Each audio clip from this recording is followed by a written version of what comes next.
Speak, having me speak tonight and spend this time with y'all.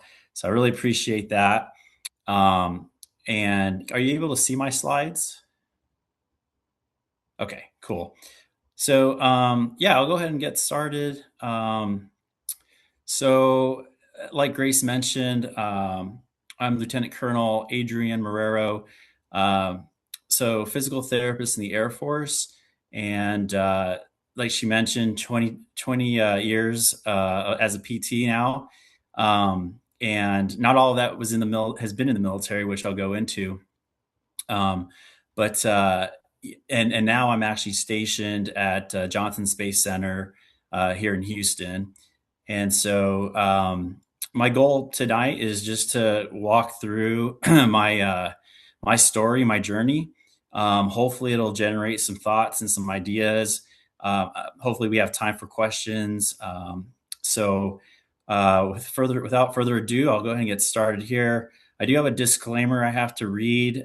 Just being in the military, this is kind of standard format. So this presentation reflects my personal views and does not necessarily represent the official policy or position of the Department of War, United States Air Force, or any other governmental agency. So basically, this is just me talking. It's not the Air Force, it's not NASA, it's not the government. When I was putting this presentation together, I wasn't really sure exactly where I wanted to start, but I felt like right before, probably the best place to start is at physical therapy school.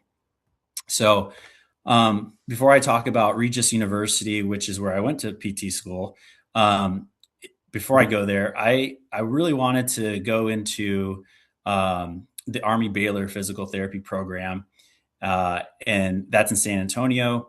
And I was in the process of going there. I had a recruiter. I was working on my prereqs, and um, when I met with my recruiter, she wanted to look at my transcripts, and she saw that I still had a couple of classes left to do that I thought I had time to accomplish before starting.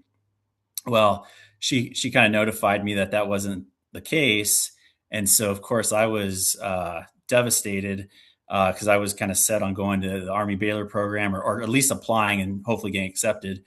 And then so when I wasn't able to do that, she kind of gave me two options. She said, you can reapply to the Army Baylor program the following year, and there's a really good chance that you'll get in, or you could apply to another physical therapy school and see what happens. And so I was living in Colorado Springs at the time, and I was working as a technician, and I just was like ready to get this going. And so I decided to apply to one school, which was Regis University in Denver, and I I could have applied to CU, the CU Denver. They have a program as well, but I would have ran into the same problem. There's a couple prerequisites that I hadn't completed yet. So, anyways, I did the application process for Regis, and luckily it worked out. And as you'll kind of see me go through this journey, it all worked out fine. But that was my first opportunity that I was trying to get into the military, but failed. I wasn't able to. So at Regis, two mentors of mine there, and they may be names that you've heard before, maybe not, but Dr. Tim Flynn and Dr. Julie Whitman. What was really cool about these two individuals is that they were both in the military as physical therapists, and now they were teaching at Regis. And so they really heavily influenced me. So I was already interested in joining the military as a physical therapist. But then I got to meet them and learn from them, and I was even more excited to explore being a physical therapy in the military. Air Force, Army, Navy, public health service is even an option. So at Regis, though, I had great education, loved it there. And so once I graduated, I thought, okay, well, I'm going to apply to now join the Air Force. At that time was where I wanted to go, and so I was um, ready to make that step. And so I tried to get a recruiter. And then again, a barrier. No, the recruiter just had no interest in recruiting a physical therapist straight out of physical therapy school. Um, they were not just not very receptive. And so, I had just graduated PT school and I needed to start making money and paying bills and loans. And so I decided to just kind of hold off on the military for now. Um, and so I moved to Colorado Springs, which is where I'm originally from, and started working in an outpatient orthopedic clinic there. And as a brand new graduate, I was really happy to be there. It's not the easiest thing to find as a new graduate. Sometimes, a lot of times outpatient clinics they're hard to find sometimes, and so I was really fortunate to jump into that position. And I was working outpatient orthopedics for about 6 to 7 years, um, and I'll kind of share my lessons learned during that time. And so when I reflect back, I think this was a great time for me to build a foundation. So I saw a lot of patients and I didn't really know what a lot was. I didn't really know what a normal caseload was, but looking back now, I can definitely tell you I was seeing a lot of patients and getting a lot of reps, and making a lot of mistakes that I was learning from. But I will say, yes, you want to see patients, but also don't burn out. And I'll talk more about that here in a moment. But another thing that's key that I learned during this time frame was having a mentor or two, because as a brand new physical therapist, there's so much you won't know, and there's things that you need someone to guide you through. And having a mentor or two, I think, is really important. And you'll see throughout my presentation that that is a common theme. Also, plugging into a local PT community. So, when I was in Colorado Springs, we had an awesome, like, quarterly manual therapy group that would get together and we would talk about different. We would go over cases, we would go over manual therapy techniques. And it was just an awesome opportunity to meet other physical therapists and ask questions. So I definitely recommend that. And also, if you're having trouble finding a mentor, plugging into the local community may be where you will find that mentor, because maybe where you work at, it may not always be the right fit for you. So don't feel like you have to have a mentor where you work. It may be someone outside of your job. And then during this period of time, I was hungry for more education. So I was realizing there was a lot of things I didn't know. Physical therapy, physical therapy school got me a good start, but there was still so much more to learn. And so that was when I got my OCS. I was thinking about residency at that time, but back when I graduated from PT school, um, residencies weren't as popular as they are now. So a lot of people would just go and study on your own, and then take the OCS or the SES test, and then just hope for the best. I think now the residencies are probably a better way of going to prepare yourself.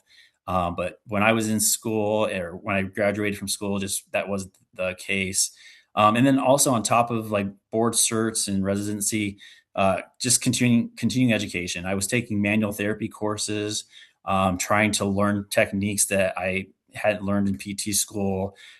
Also learning how to dry needle. And so these are all things that in that first 6 to 7 years, I was kind of using that time for. But because one thing I did is I did get burned out. I did not do a good job of self care. I didn't do a good job of taking time off. I had a young family at the time. And so, I just was grinding. And looking back, it's all worked out in the end. But I really would highly stress to y'all, like, you're going to have a lot of energy when you get into your new jobs. But just realize that you need to still give yourself some self care. Um, so, because I was burnt out, I decided I needed to look for some other opportunities. And so that took me to contacting a friend of mine who I went to PT school with, and he was at Keesler Air Force Base, um, and that's in Mississippi, and kind of the Biloxi area. And he mentioned to me that they had a position for a civilian physical therapist, and it was also a type of job that you'd also be doing research. And so I was really excited because I was like, maybe maybe that'd be something that'll help kind of get me past this funk, um, and because it was a little different. And so I went ahead and um, I moved myself to Keesler, and so my wife and my two kids at the time were staying at they stayed in Colorado. So of course that was a tough move. The plan was for them to eventually join me, but what was interesting is when I was at Keesler, it was an awesome opportunity. But while I was there, I realized that there was also an opportunity very similar that was opening up at the Air Force Academy, um, which is in Colorado Springs. And so I ended up taking that position and doing now more of a clinical role. It didn't have the research piece, but the gentleman you see there in that picture, hopefully you can see that. That's Jeremiah Sampson. He was a major at the time when I met him at Keesler, and yeah, he was the first fellow, fellowship trained PT that I had worked with, and I just wanted to like hang out with him as much as I could and learn from him. And I was just blown away. The things that he was able to do with his patients, the way he worked with patients, it was impressive. And so I that was when I really decided, like, okay, like my next step is fellowship. I didn't know how I was going to get to that. Fellowship isn't cheap, and it takes time. So I kind of had that in the back of my mind. Also, when I was working as a contractor in Mississippi and in Colorado, that's when you start to build your network. So I was starting to meet people in the military that were active duty, but I was also meeting civilians that were working in the military as contractors. Um, and so you start building that network, which eventually comes comes around to help in a lot of cases. And then again, this was also one of the when I started working as a contractor, I started to value being a team player, because now in the military system, I was able to talk to the primary care physician, the orthopedic surgeon, a sports medicine doc, a radiologist. I mean, I had access to all these people, and so if I wanted to, you know, go to a patient's orthopedic appointment, it was just down the hallway. I could do that, and you really start to see how this is a team effort. When I was working in an orthopedic outpatient clinic as a civilian, it wasn't that easy. We were our own building, and it was just there was multiple doctors that we worked with, so it was a little bit tougher. But in the military system, I found that to be really a highlight. And then it was here working as a contractor that I started talking to some of the active duty physical therapists and occupational therapists, and telling them how I had wanted to go into the Air Force and my story. And that's when they told me that I could totally do that. I wasn't too old, and that I could still join. And so I was in my, I don't know, I guess it was yeah, like mid 30s or so, which I thought was like too old for the military. But uh, come to find out, like, you can be in like your early 40s and even older, and there's usually a waiver for things like this. So yeah, if you're ever curious, like maybe joining the military isn't something you want to do right away, but down the road, it may actually be an opportunity for you. And that was something I didn't know. But yeah, at that time I was at the Air Force Academy, and I put in a package, which is just paperwork and I had a recruiter, and it was very interesting this time around. I had I had I had communication with uh, a recruiter like the next day. I sent an email, and then like the next day, they were calling me, and obviously now I had little more experience. They saw that I was I was working as a contractor, so a lot of these things were attractive to the Air Force. So it was a little bit different scenario, but I was grateful that I was accepted. So I joined the military in 2015, and at that time, Um, I was hopeful that I was going to just stay in Colorado Springs because, at this point, it just seemed like I kept kind of heading back to Colorado. But the Air Force had a different idea, and so my first assignment was Columbus Air Force Base, which is in Columbus, Mississippi, not Columbus, Ohio, which a lot of people would think. Um, so so I find out, my first assignment is going to be in Columbus, Mississippi. Had to look at the map, kind of see where that was, um, and the whole family at this point, I still had two kids. My wife and I, we moved with our kids and started this Air Force journey. Um, and when you join the military as a physical therapist, typically you come in as a captain, which is not normal. Normally, you would start off as a second lieutenant and then a first lieutenant, and then eventually you become a captain, a major, lieutenant colonel, colonel. Well, the way the military works with professional and healthcare professionals, a lot of times they kind of speed you up a little bit, and a lot of that is just to make sure that the pay is equivalent. Otherwise, they wouldn't maybe get as many applicants and whatnot. So, anyhow, joined, as I was at Columbus Air Force Base as a captain. And that picture of a pilot is not me flying that airplane. But those were the types of patients that I was treating now. So I was going from, a general population to now a little bit more specialized population. Um, and the picture in the middle is one of the airplanes that the pilots were flying there. And so this base was for training purposes. So when you're a brand new pilot in the Air Force, you have three places you can go to get trained, and Columbus, Mississippi is one of them. And I was there, for 3 years, working in a clinic. When I was there, what some of the lessons I learned were that now the Air Force wanted me to be a leader and a physical therapist. So I was a captain, I'm an officer, and so I wasn't there just to see patients. I was also going to be leading things like people, leading projects, things like that. And so that was a little bit new. Again, mentors are key. As a young Air Force officer, there was so many things I didn't understand about the military, but having more senior officers around to mentor me was pivotal. I wouldn't have been able to get where I am now without their help, and that's for sure. Um, and that's also a lesson learned, was to be humble. I came into the military with a little bit of experience. And so you still had to be humble and um, make sure that I was, um, there to do my job, and also, just, even though I had some experience as a PT, it didn't really matter. I was brand new as an officer and a physical therapist. And then, like I mentioned, being humble was important.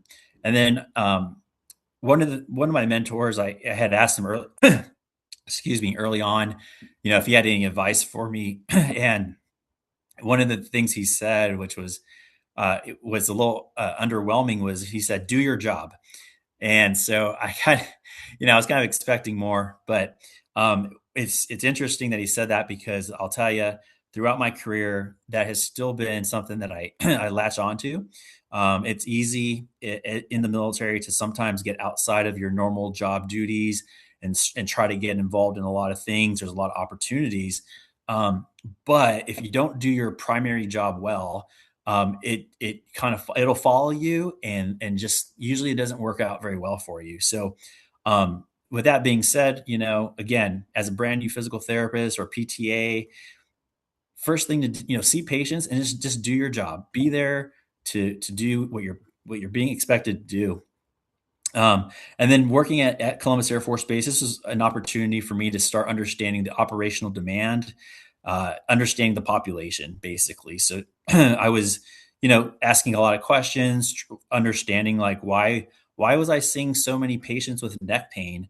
Well, if you look at those helmets that they wear, and also there's G forces that they're having to, if they're a fighter pilot, there's G forces that you know, they're going through. So there was a lot of things I had to understand and learn and try to adapt to, so that I could do my job better. And so when I was at the Air Force, or I'm sorry, when I was at Columbus Air Force Base, that's when I was coming up for my to move again, and I applied for a fellowship at that time. So my dream of finally going to a fellowship was coming closer. I applied, and I was fortunate enough to get selected. And when you guessed it, I was back in Colorado. So now, at this point, I only work in Colorado or Mississippi for some reason. And so I got picked up for the Tactical Sports and Orthopedic Manual Physical Therapy Fellowship, which is a super long name. Now they just changed it to the United States Air Force Physical Therapy Operational Readiness Fellowship. So still a pretty long name. But basically, when I was going through the program, the goal there was to train you to work with primarily special warfare. That was kind of the when I was going through it. That was kind of the pipeline. So when I was at the fellowship, I was working mostly with the football team and other sports, but there was a lot of manual therapy and orthopedic and sports in this fellowship. And I'll tell you the lessons learned. Number one, fellowship is hard. Um, not to be Captain Obvious, but yeah, like it is.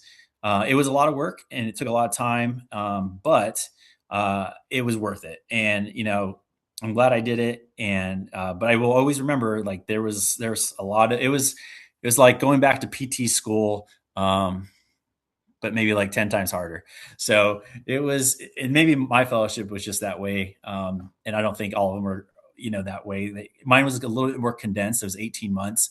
So I think that also made it a little more challenging. But, and then, I kind of was the poster child for you can teach an old dog new tricks. I think there was some hesitation that I had at this point had over 10 years of experience.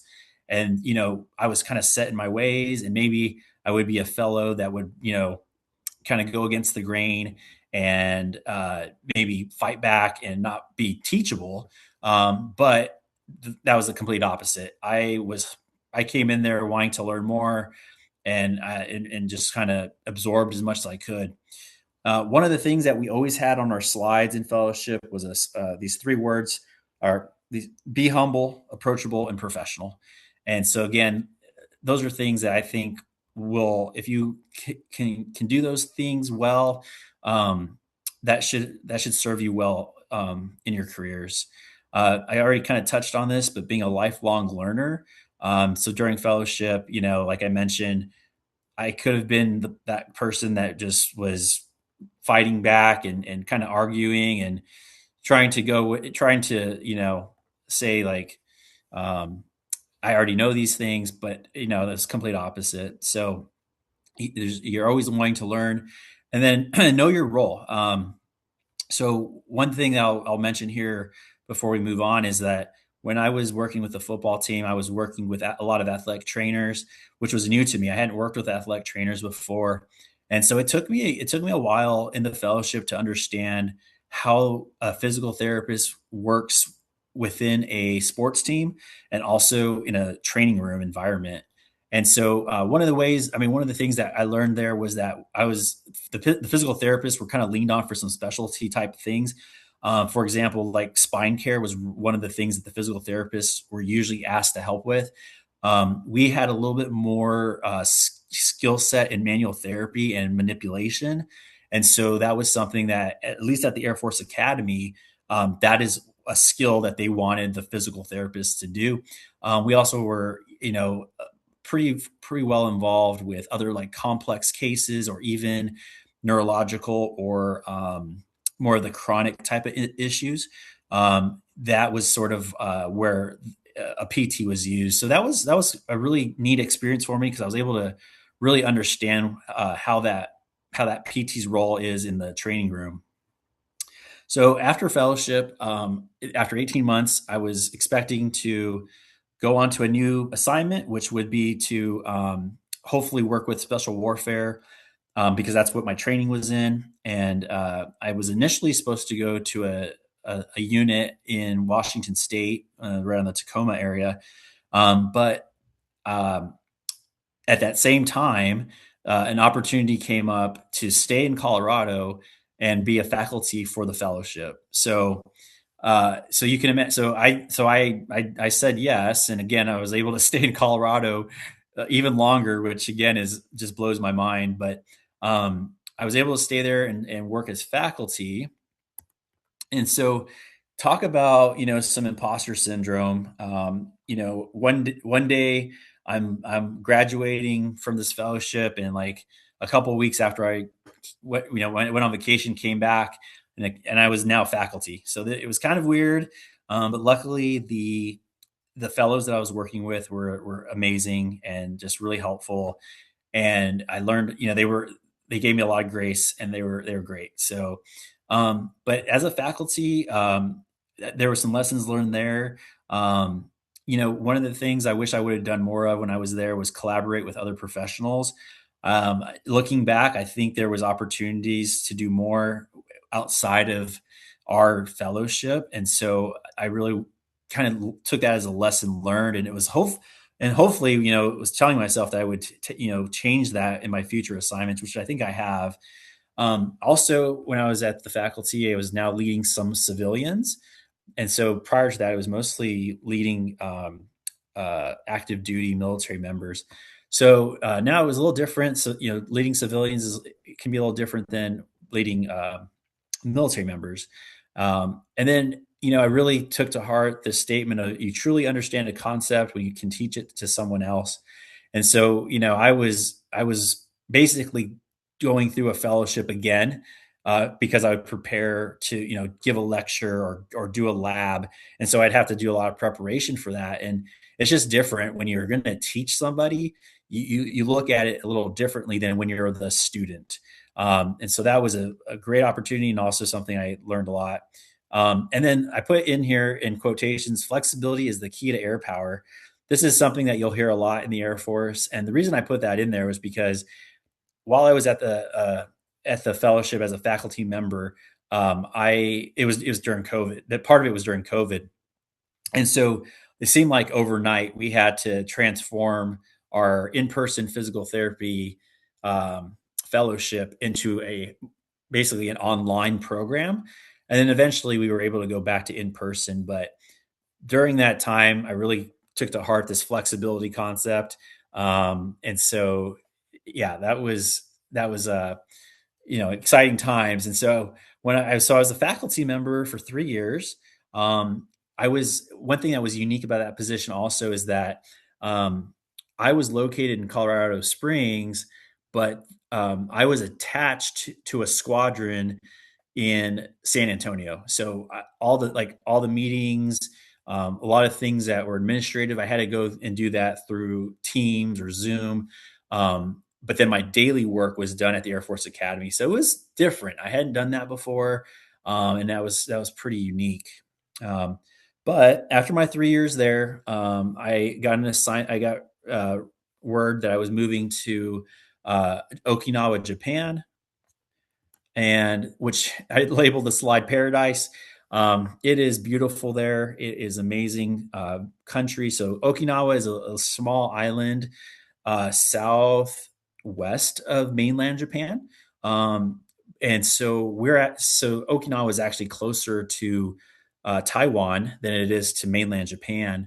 And so anyway, a beautiful country.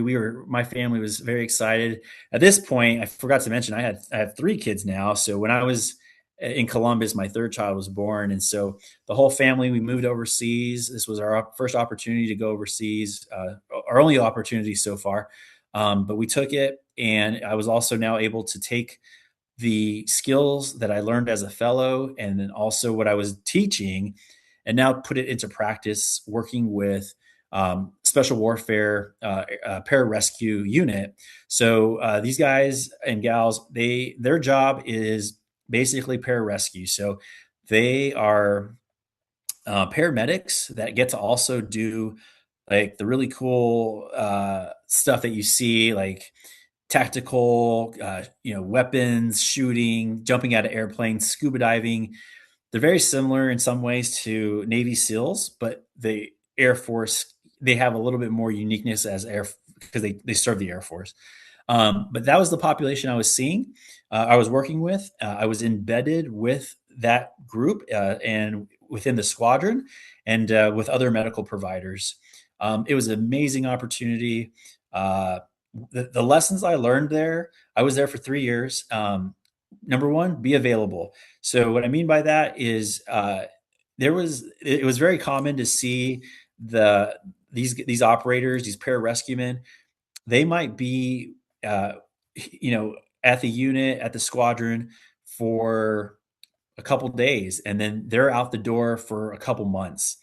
And so if I wasn't available and there, they just wouldn't see anybody. And so, I learned pretty quick that if there was an opportunity to, if you ran into somebody and they mentioned something, you wanted to ask them more about it and see if they needed treatment or an evaluation because um, if you didn't, you may not see that person for a while, and then that problem now has become a much larger problem.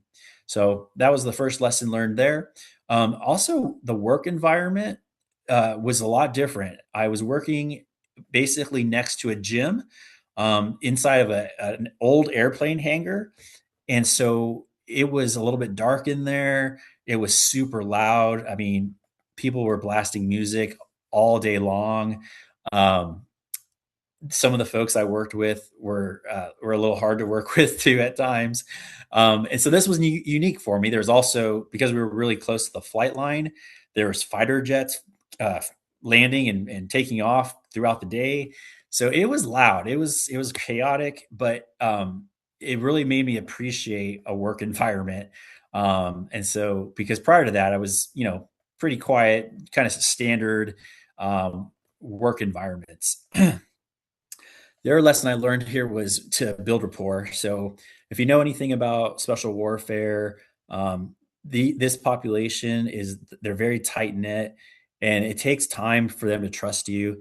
And so, it took me a good 6 months to really start to get to know these guys and ask questions and learn more about them before I think they started to trust me.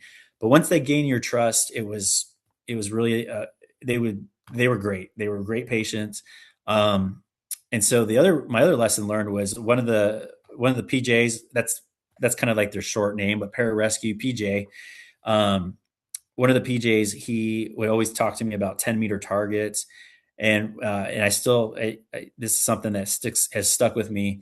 And basically, what he meant by that was just when things get overwhelming, maybe in PT school, when you get out of school and you start working throughout your career, if you just focus on what's right in front of you, so just focus on those 10-meter targets, things that you can see that are right in front of you, take care of that, and then take on the next 10-meter target because otherwise you get overwhelmed. And that was just one of those things that this PJ was talking to me about, and it just stuck with me. And so um, now, after 3 years in Okinawa, we were hoping we could stay maybe, another 3 or 4 years. It was amazing, but the Air Force had some different ideas, and what around the time probably about a year before I was going to move, or I knew I was going to move. Our primary physical therapist who places the military members into new assignments called me, and we were just kind of chatting, and I had no idea where my next assignment would be. And so I had named a few different things that I thought might be interesting and might be available. And he basically was like, well, those are all great ideas, but I have a better one. And so that's when he said, hey, I think you'd be a great fit for NASA. We would love you to go there next. And of course, I was blown away. I was shocked. I didn't have that on my radar, wasn't tracking it. And that's just an opportunity you don't say no to. So I definitely said yes. And, you know, so in August of last year is when I got here to Texas, to Houston. Um, and so that's where I'm at now. I'm here at NASA Johnson Space Center. I am I had about 8 months overlap with Lieutenant Colonel Danielle Anderson. She was in this same position for 5 years, and she was the first PT that the Air Force put at NASA, and so I was able to learn from her for eight months, and then now she's moved on to her next assignment, and now I'm there working in our ACER office, which is the Astronaut Space and Conditioning Rehabilitation, or sorry, Strength and Conditioning and Rehabilitation team. And so it's mostly athletic trainers. We have a strength coach. We work really closely with the flight surgeons. But yeah, so that's where I'm at now, and I have just a few lessons learned so far. And so, number one, this has been the first place where uh, there's a lot of data driven decisions, and I'm really learning that quick. We have a lot of resources, and a lot of decisions are based off of data. All the jobs I've had prior to this, we had some of these capabilities, but we just never really had all of the personnel and the time. So it's been really great to see that here. Um, Relationship building, trying to build relationships with the astronaut corps, building relationships with flight surgeons, building relationships with engineers at NASA, suit engineers. I mean, there's a lot of moving parts, as you can imagine, and so trying to build those relationships is has been helpful, and I hope to continue to do that. Um, Looking through this my career, I can definitely say that each assignment has better prepared me for the next.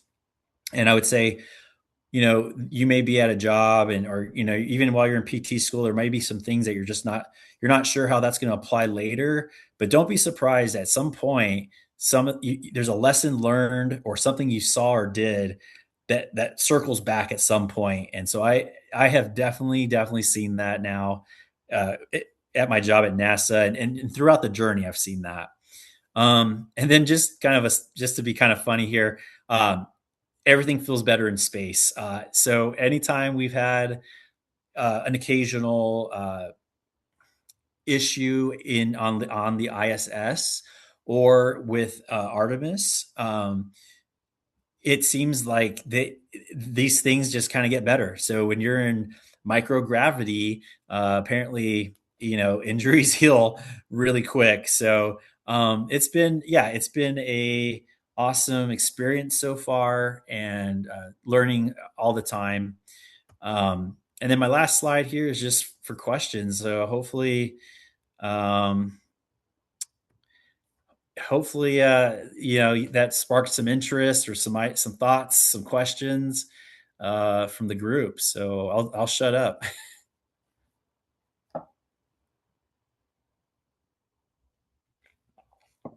I have a question. Thank you for your presentation. It was awesome.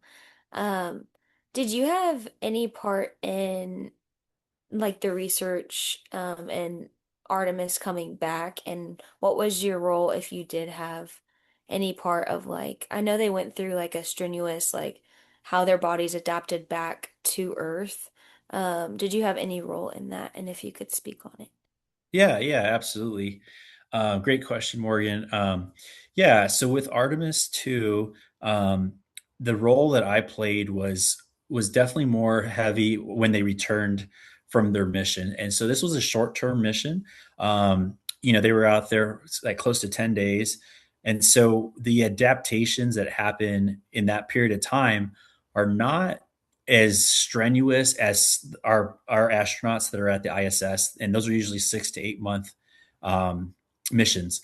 And so, as you can imagine, during that time, there's a lot of bone loss, muscle loss due to just microgravity. And so there's countermeasures for that. They exercise, and also the Artemis 2 crew, they had exercise equipment in the capsule, And I think some of it's on YouTube. You can see it, um, but yeah, my role actually was much heavier when they came back, and being able to help them with some of the issues that they were having now that they returned to gravity.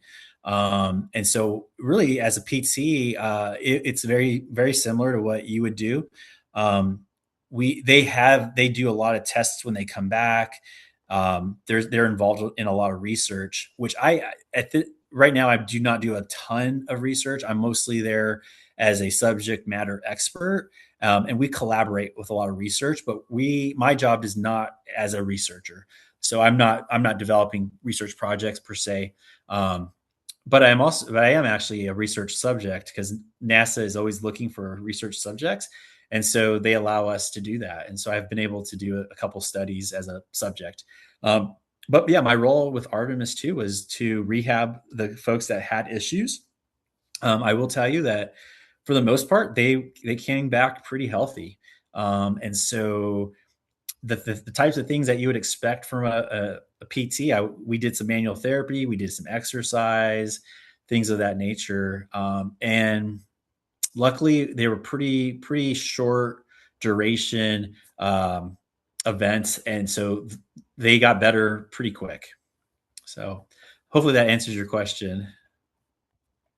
It does. That's awesome. Thank you. Yep, of course.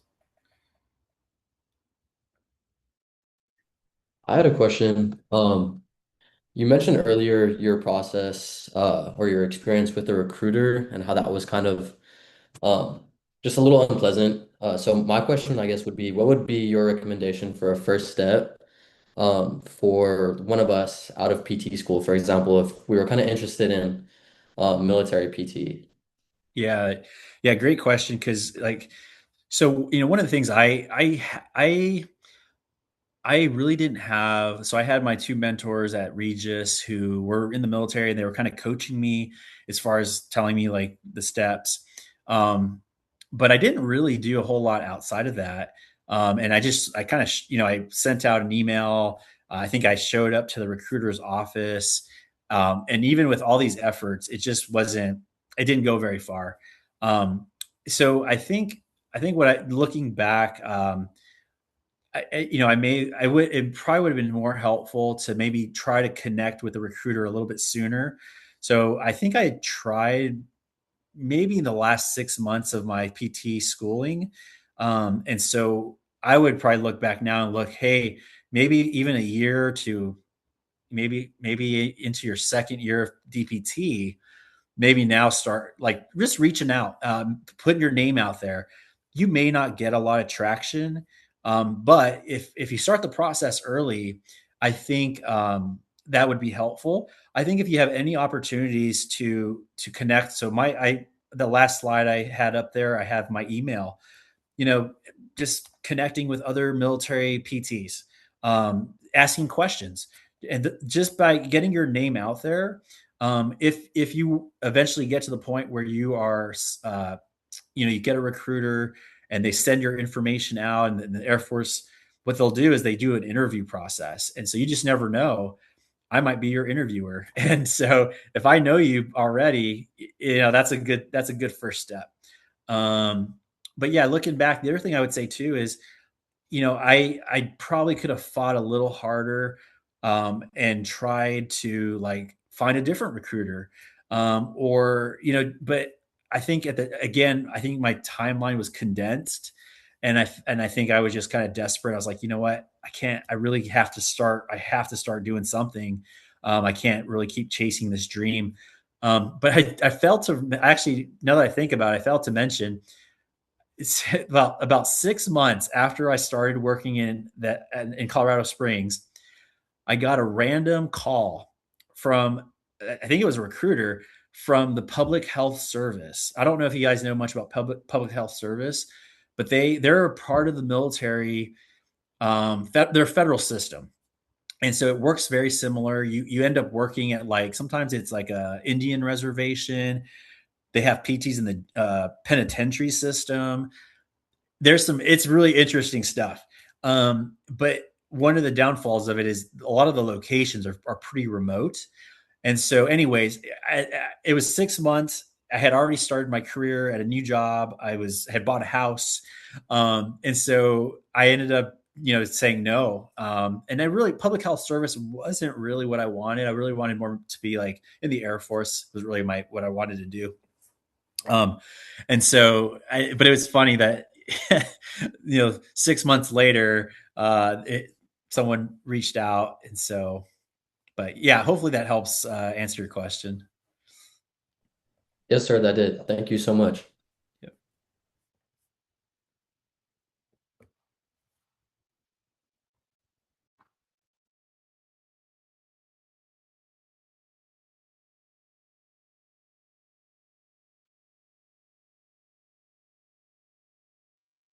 I did have a question.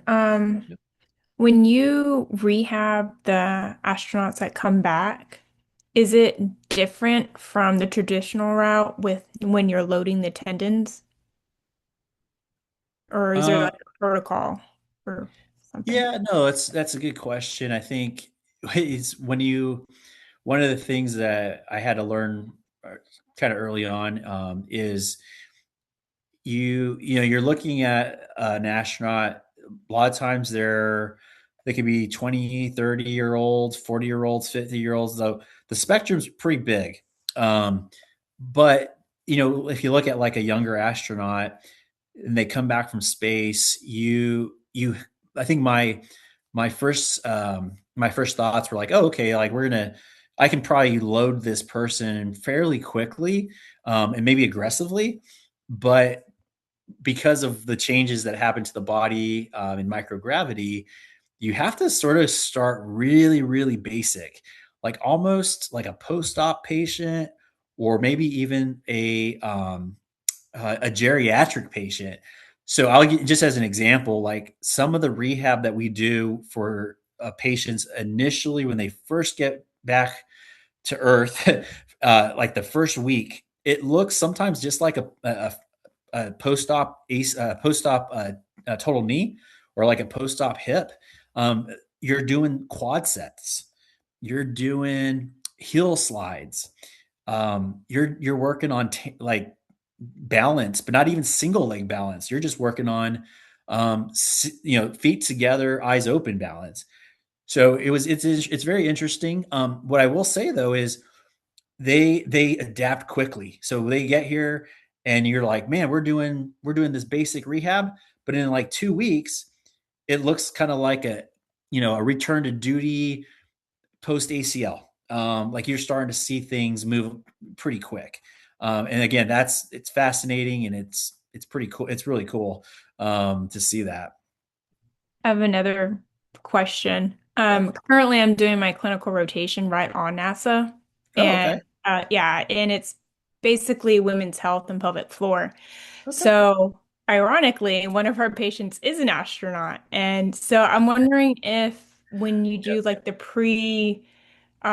before they go out to their mission, do you focus a lot on like pelvic health for men and women also in general strengthening and conditioning? Yeah, yeah. So great question. Like, so number one, from like a pelvic health perspective, we tend to use outside resources. So we'll send to the clinic that you're at, for example, and other clinics around. And that's really because I'm the only physical therapist that sees patients. We do have another physical therapist at NASA, but his job is actually in the research department. And so, but as far as patient care goes, I'm the only one, and I don't do public health. That's not a skill set I have, and so that is something that we send off. And but pre mission, so we have astronauts that we know aren't going to leave for probably another year to year and a half. And what we do is we start working with them now. So we try to identify any areas that are possibly at risk for injury. We will start. A lot of times they want to start working on their fitness, and so they'll work with our strength and conditioning coach.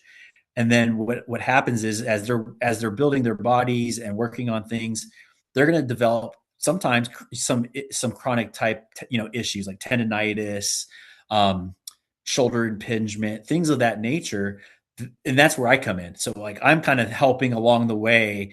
Um, Sometimes you end up seeing patients that you know that aren't in a mission, they haven't been assigned, but they hurt themselves doing recreational things like riding mountain bikes or playing soccer. And so I'm also seeing those types of patients, and so they're astronauts, but they're not assigned to a mission, and so they actually look a little bit more like a traditional PT patient versus our patients that are going to be on a mission, and then that process is pre-mission, in mission or in flight, and then post-mission. So we have like these three phases, and I'm involved. Our team, our athletic trainers, PTs, strength coach, we're involved in all three phases. Yeah. So I did have a quick question. Oh yeah. So with like outpatient or inpatient, you need the referral from a doctor to see them or direct access for 30 days. So how does that work with the astronauts and NASA? Like, do you still require a referral from like one of the doctors helping them, or like how does that work? So are you talking about like if someone, one of our current astronauts, like wants to come to physical therapy? Mm-hmm. Okay, yeah.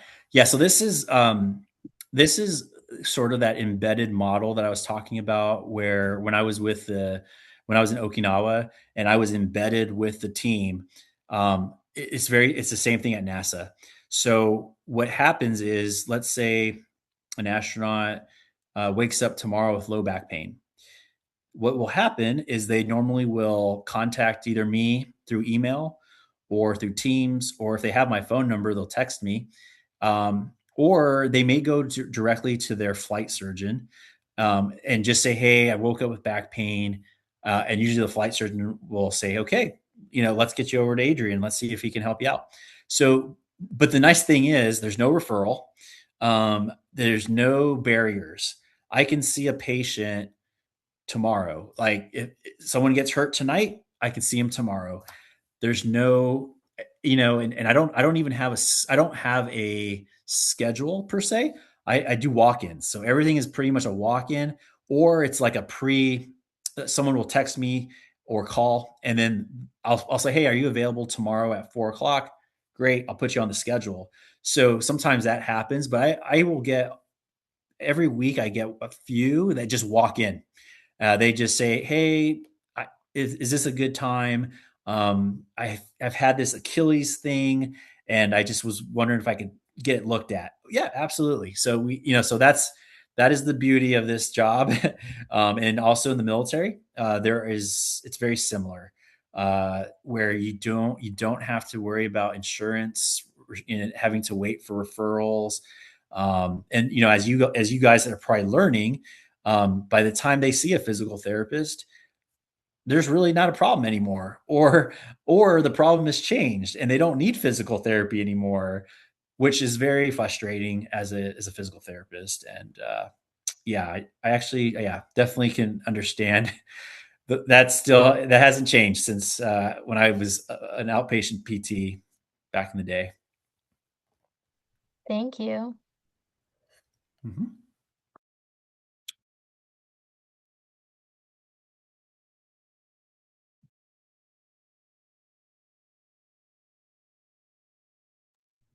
I had Great. a Well, oh, question. go ahead. Go ahead. So does that apply like if you're attached to a squadron, or is that something different from when you're at the hospital aspect? Okay. Yep. Yeah, that's a good question. So yeah, like we'll use the Air Force as an example. When I was working at Columbus, I worked in a clinic. So in that clinic, there was family practice, there was lab, there was radiology. They had all the things you would see, except for we didn't have like an ER. So it wasn't a hospital. We didn't do surgeries, but it was called a clinic. And so in some places, in some of the assignments that you have as an Air Force PT, you see the whole base, whoever's active duty, and then usually it's their family members too, and they come and see you. Now they normally will call to make an appointment. They'll go see their doctor first and then be referred to physical therapy. Um, but it's all within our system. It's all, in one building basically. And then there's the flip side, which is what I was doing in Okinawa, what I'm doing now, which is where now you have a small team that is really just like a human performance team. And that human performance team works only with this specialized population. And so that's where my career, you can kind of see, started off kind of general population, started looking into like, okay, more of an athletic population.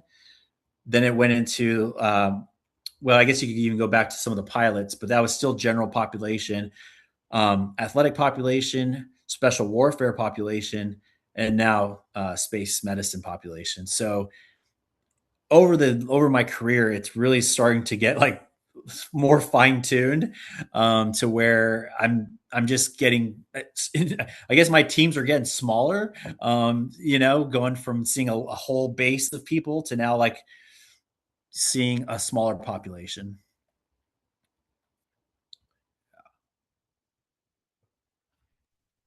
That was going to be one of my next questions. Just as far as how overwhelmed do you get in this new position at NASA? I see that obviously for this population, especially physical therapy services can be really advantageous. So, do you ever Yeah. experience like an overload, kind of similar to what you've experienced in the past, or it's pretty sustainable? Yeah, I'll tell you, I don't think anything was more like overwhelming than that first 7 years. um, I was seeing a ton of patients, and unfortunately, I didn't really understand at the time. But really, you guys probably have learned this in school. But there's some clinics are more business based versus clinical based, right? And so they're just trying to get as many patients in the door as possible. And so now, though, once I joined the military, that model changed. There is not. You still had like there's still an expectation of how many patients you should be seeing, but there was not any pressure to, if you needed to see a patient for, let's say, 3 months, and it's taking you that long to get this person better. There's no pressure. Like it's okay. Like, which was different than when I was, working with, in a, outpatient clinic. It was just way more stressful, and I was seeing way too many patients. But yeah, in the military, and then here at NASA, it's not it's not overwhelming. I don't see a ton of patients like volume wise, just because the numbers are smaller, but each case is a lot more involved. So whereas, how do I, to explain that better? It's like, um, when I see someone at NASA, like I'm having to kind of loop in a lot of other people. There's a lot of coordination that's happening. Um, instead of maybe having the pressure of seeing a patient in a 45-minute block, or maybe an hour block, or even a 30-minute block, um, I have a little bit more control of my schedule. I could spend 2 hours if I needed to, um, working with a patient. So so it's different from that standpoint. Is like the volume's not as high, but the cognitive load is a little bit higher, I would say, in my last couple jobs.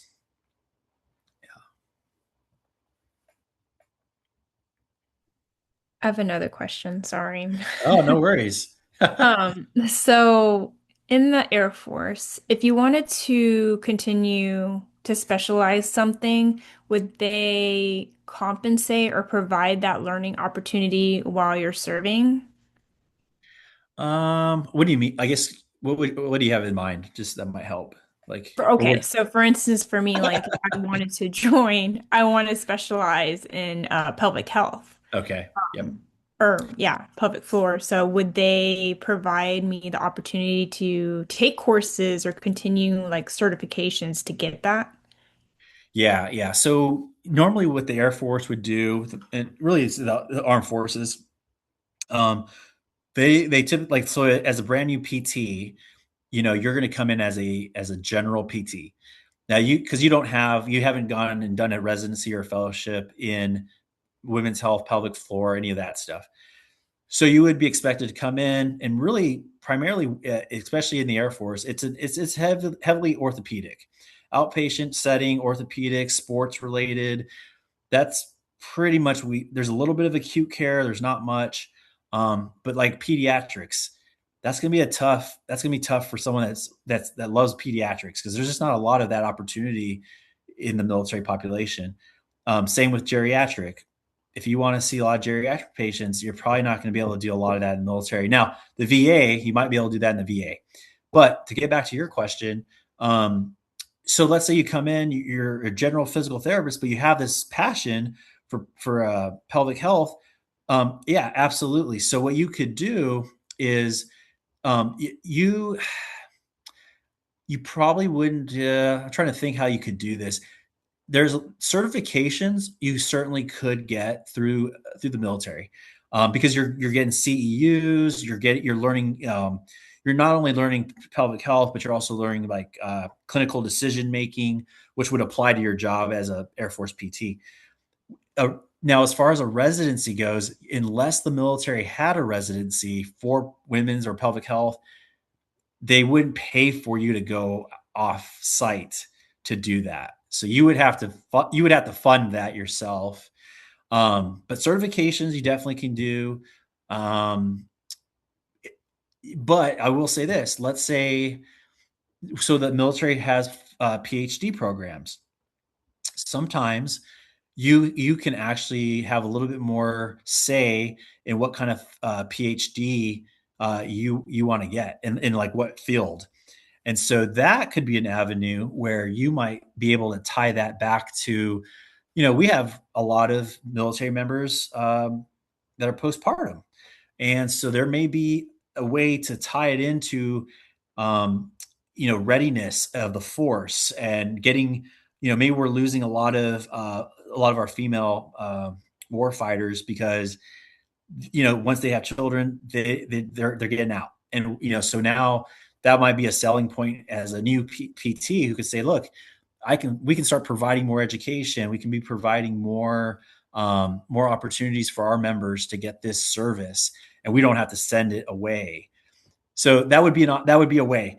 So I wouldn't discourage you from if even if you do, if anyone wanted to join, once you do your application, typically you only owe 3 to 4 years.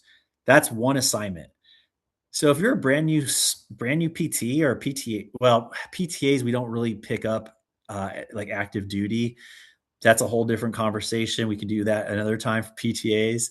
But for PTs, yeah, if you get selected, you get one assignment, and if you hate it, no harm done, really. Like you can move on to anything else you want to do, and you get some experience in the military. And if you're lucky, you get to maybe go somewhere that you want to, get to live somewhere you've always wanted to go visit. Or you could get unlucky and go and live in like North Dakota, um, or like the middle of nowhere, New Mexico. We have some places like that in the Air Force. But yeah, yeah. So, No, my ex, he was stationed in Okinawa. So when I was there, I was with the Red Cross and I volunteered at the hospital with the oh, PT. So that's kind of why I'm like leaning towards that. okay. Mhm. Were you at the Naval Hospital? Yeah, on Yeah. Kadena. Oh, Hmm. okay. You were at Kadena. Okay. Gotcha. Hmm. Gotcha. Yeah. Okay. Awesome. Very cool. Well, I think I'm gonna cut us off on questions for tonight, but like you said, people are welcome to email you if they have more. I just want to say thank you so much for this. I know it was super informative for me and I enjoyed every bit of it. So thank you. Well, thank you guys so much. I really hope I hope you took something away from it. I mean, I just kind of wanted to share my story. and just be a resource for student PTs in the area who are interested in aerospace. They're interested in military. If you're interested in sports, manual therapy, dry needling.